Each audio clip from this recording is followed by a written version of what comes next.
Baš lagano jelo od malo povrća kao dobra ideja za ručak jedan dan. U kombinaciji sa ječmenom kašom to postaje prava mala čarolija okusa. Od malo skromnih sastojaka zaista ćete se oduševiti okusom. Čak i oni koji nisu neki ljubitelji poriluka iznenade se kako je jelo dobro. Jedan poriluk oprati u vodi. On zna imati zemlje među listovima pa zbog toga. Vrlo malo korijenastog povrća, peršina i celara, može i bez njega ako ga nemate. Jedna mrkva, listovi lovora, crvena slatka paprika, ja sam stavio jednu manju zelenu. 2 rajčice prepolovite, 3 do 4 češnja češnjaka, samo 100 grama slanine, čisto da jelo ima bolji okus i da dulje drži. To je toliko malo da je skoro samo da zamiriši, kako se ono kaže. Ugrite lonac, dodajte vrlo malo masti, tek toliko da slanina ne gori odmah na prvu, ali da se ima u čemu otopiti, može i žlica ulja umjesto masti. Pržiti nekoliko minuta.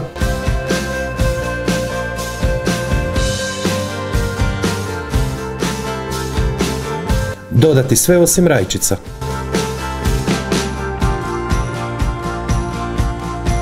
Poriluk prvo procijedite pa dodajte u lonac.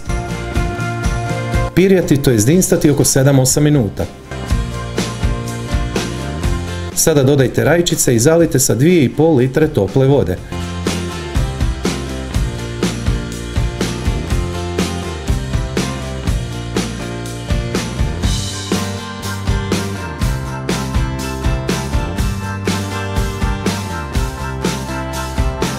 Čim zakuha, dodajte malo soli. Ono će upiti povrće i vezati na sebe. Kuhajte pola sata na srednje jakoj temperaturi. Izvadite rajčicu i maknite kožicu.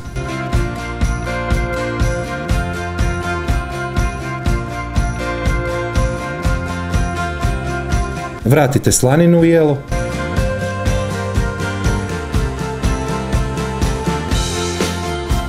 250 grama ječmene kaše. Samo kratko prokuhajte 1 minutu.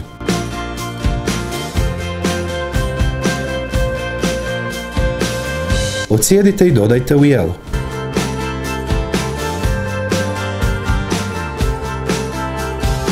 Opet dodajte vrlo malo soli da kaša prije omekša i veže to malo soli na sebe.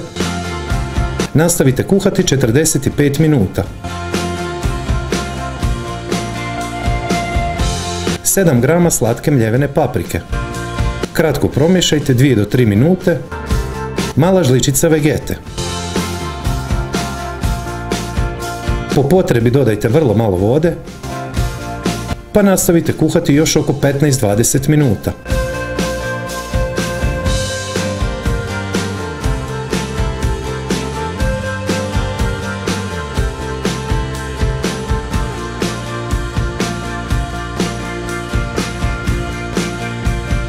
Ispod svakog mog videa je pisani recept, popis sastojaka, postupak i savjeti koji eventualno nisu stali u ovaj video, ali i preporuke za slična pristupačna jela koja su baš dobra ideja za ručak.